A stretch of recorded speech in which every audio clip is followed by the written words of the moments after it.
భారతదేశంలో అత్యంత నిజాయితీపరులైన లీడర్లు ఎవరన్న ప్రశ్నకు ఆశ్చర్యకరమైన సమాధానాలు వచ్చాయి. ఓ క్రెడిబిలిటీ సంస్థ జరిపిన సర్వేలో ఊహించని పేరు టాప్ 1 ప్లేస్లో వచ్చింది. దేశభక్తి, నిజాయితీ, సేవ, ముందుచూపు, ధైర్యం తదితర అంశాలు ఆధారంగా తీసుకుని ఈ సర్వే జరిపారు. ఇందులో వచ్చిన టాప్ 5 పేర్లేంటో చూద్దాం. Number 5 Nitin Gadkari. Infrastructure man of ఇండియాగా గడ్కరీని పిలుస్తారు. వృత్తిరీత్యా న్యాయవాది, వ్యాపారవేత్త అయిన గడ్కరీ బీజేపీలో కీలక నేత. రహదారులు, ఫ్లైఓవర్ల నిర్మాణం తక్కువ కాలంలో ఎలా పూర్తి చేయొచ్చో ఆయన్ని చూసి నేర్చుకోవాలి. సున్నితమైన వ్యక్తిత్వం ఉన్న గడ్కరీ సబ్జెక్ట్ విషయానికొస్తే తాట తీస్తారు. అనుకున్న పని అనుకున్న సమయంలో పూర్తి కాకపోతే ఏమాత్రం ఉపేక్షించరు. ఈరోజు ముంబై ప్రజలు ట్రాఫిక్ సమస్య బారిన పడకుండా హాయిగా ప్రయాణిస్తున్నారంటే కేవలం గడ్కరీనే కారణం. 1990లో మహారాష్ట్ర రోడ్లు రహదారుల మంత్రిగా ఉన్న సమయంలో ముంబై పుణె ఎక్స్ప్రెస్ హైవే పనులు 3 ఏళ్లలో ఎలా పూర్తి చేయొచ్చో జనానికి చేసి చూపించారు. అంతేకాదు, తన పదవీ కాలంలో ముంబైలో ఏకంగా 55 ఫ్లైఓవర్లు నిర్మించి రికార్డు సృష్టించారు గడ్కరీ. ఇక మోడీ ప్రభుత్వంలో జాతీయ రోడ్లు రవాణా శాఖ మంత్రిగా పనిచేస్తున్న ఆయన నేషనల్ హైవే నిర్మాణం, అభివృద్ధి పనులతో దూసుకెళ్తున్నారు. అంతెందుకు, ఏమాత్రం ఓటు బ్యాంకు లేని ఈశాన్య రాష్ట్రాల్లో బీజేపీ విజయం వెనుక కీలక పాత్ర పోషించింది కూడా గడ్కరీనే. ఎందుకంటే జాతీయ రహదారులతో ఈశాన్య రాష్ట్రాల రహదారులను ఏకం చేయడమే కాదు, ఆ రాష్ట్రాల్లో కూడా సరైన రీతిలో నేషనల్ హైవేల నిర్మాణం చేపట్టారు. నిజాయితీకి మారుపేరైన గడ్కరీ తాను చేసే పనిలో రాజకీయం ఎత్తుక్కోరు. అంతా జనహితమే ఆయన మతం. అందుకే ఆయన ఈ రేసులో నెంబర్ 5గా నిలిచారు. ఇక యోగి ఆదిత్యనాథ్. అరాచకాలకు అడ్డైన ఉత్తరప్రదేశ్ ఈరోజు అభివృద్ధి, పెట్టుబడులు, నిర్మాణాత్మక వ్యవహారాలు దూసుకెళ్తుంది అంటే అది కేవలం యోగి ఆదిత్యనాథ్ తీసుకుంటున్న నిర్ణయాలతో పాటు ఆయన అమలు చేస్తున్న పాలసీలే కారణం. డేరింగ్ సీఎంగా పేరు తెచ్చుకున్న యోగి తాను మొదటిసారిగా ముఖ్యమంత్రి పదవి చేపట్టిన వెంటనే యూపీలో శాంతి భద్రతలపై దృష్టి సారించారు.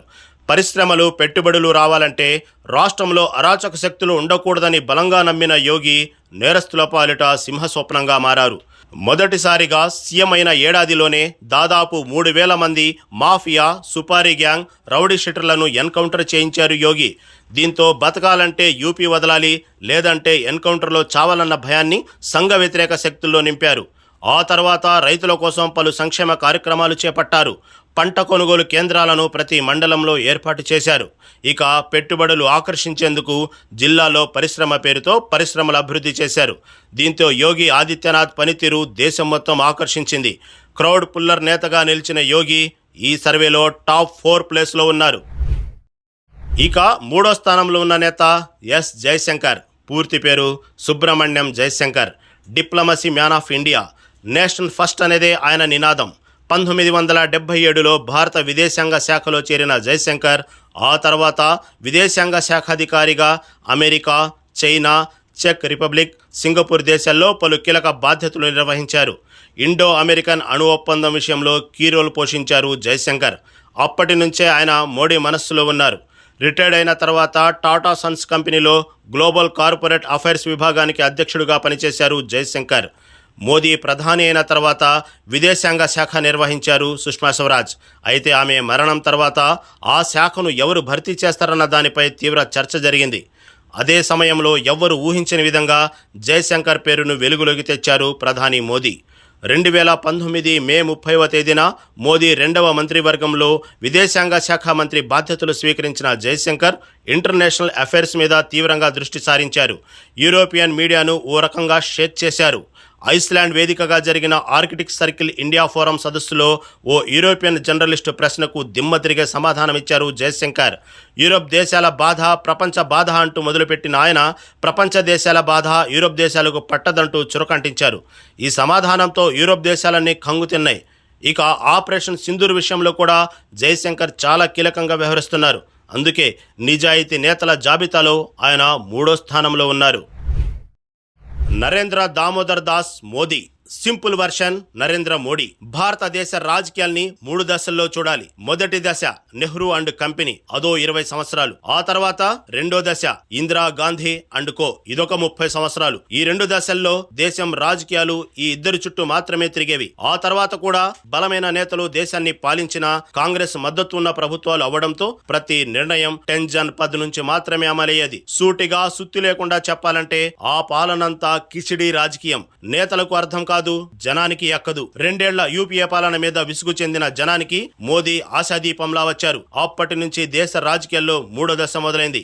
ఎవ్వరూ ఊహించని విధంగా, గత 60 ఏళ్లలో జరగని విధంగా పాలన సాగుతోంది. పాలనలో ఎక్కడా అవినీతికి తావులేదు. కేవలం ప్రజా సంక్షేమం, దేశాభివృద్ధి అన్నదే నినాదంగా మోదీ పాలన సాగించారు. Digital India, make in India, పెద్ద నోట్ల రద్దు తదితర కీలక నిర్ణయాలతో ప్రపంచాన్ని ఆకర్షించారు. అంతేకాదు, భారతదేశంలోని ఏ దేశ ప్రధాని వెళ్లని దేశాలకు వెళ్లారు. అమెరికా అధ్యక్షుడి ముందు సగర్వంగా నడిచారు. ముఖ్యంగా ఆయుధాలు దేశీయంగా తయారు చేసుకోవాలంటే అమెరికా బూచి గతంలో వెంటాడేది. కానీ మోదీ దేనికి భయపడలేదు. దేని లెక్క దానిదే అన్న రీతిలో వ్యవహారాలు నడిపారు. సమర్థవంతమైన మంత్రులు, కార్యదర్శులతో పాలన సాగిస్తున్నారు. విపక్షాలకు నిద్ర లేకుండా చేస్తున్నారు. తాజాగా ఆపరేషన్ సింధూర్ విషయంలో కూడా పాకిస్తాన్ నేతలకు చుక్కలు చూపిస్తున్నారు. అంతేకాదు, ప్రపంచంలో అత్యంత ఫాలోయింగ్ ఉన్న నేతల్లో 77% ఓట్లతో మొదటి స్థానంలో ఉన్నారు మోడీ. ఇదేదో వేగిగా చెప్పేది కాదు. వరల్డ్ ఫేమస్ ఆర్గనైజేషన్ స్టాటిస్టా చెప్పిన మాట.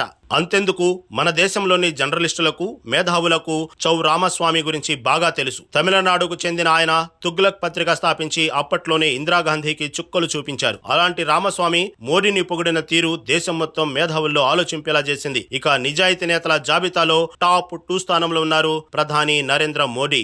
ఇంతవరకు ఓకే. మరి నీతి, నిజాయితీ, నిర్భీతి ఉన్న నేతల జాబితాలో టాప్ 1 ఎవరు అనేది ఇప్పుడు మీకు వచ్చే డౌట్. ఈ విషయంలో ప్రతి తెలుగువాడు గర్వపడేలా ఆ సర్వే రిపోర్టు తెలిపింది. ఆయన ఎవరో కాదు, జనసేనాని పవన్ కళ్యాణ్. పవర్ స్టార్ అనండి, జనసేనాని అనండి, జన సునామీ అనండి, పేరు ఏదైనా పవన్ కళ్యాణ్ ఈజ్ పవన్ కళ్యాణ్. కోట్ల రూపాయలు అందించే సినీ రంగాన్ని వదిలి రాజకీయ రంగాన్ని వచ్చారు పవన్ కళ్యాణ్. జనసేన పార్టీ స్థాపించి పేదవాడి గొంతుకగా మారారు. జగన్ పాలన మీద కొట్లాడిన పవన్ కళ్యాణ్ సొంతగా పోటీ చేస్తే వచ్చే నష్టాన్ని గుర్తించారు. అది కూడా ఆంధ్రప్రదేశ్ అభివృద్ధి, ప్రజా సంక్షేమం అన్న కోణంలో తెలుగుదేశం పార్టీతో పొత్తు పెట్టుకుని గత ఎన్నికల్లో ఘన విజయం సాధించారు. అంతెందుకు, పవన్ కళ్యాణ్ అనే పేరు లేకపోతే మొన్నటి ఎన్నికల్లో టీడీపీకి అన్ని సీట్లు ఏమాత్రం వచ్చేవి కావు. బీజేపీ 8 అసెంబ్లీ, 4 ఎంపీ సీట్లు దక్కేది కాదు. ఇందులో ఏమాత్రం అనుమానం లేదు. అందుకే మోదీ కూడా పవన్ అంటే సునామీ అన్న రీతిలో మాట్లాడారు. ఇక పవన్ కళ్యాణ్ హవా మహారాష్ట్రలో కూడా సాగింది. ఆయన ప్రచారం చేసిన ప్రతి నియోజకవర్గంలో ఎన్డీఏ అభ్యర్థులు భారీ మెజార్టీతో విజయం సాధించారు.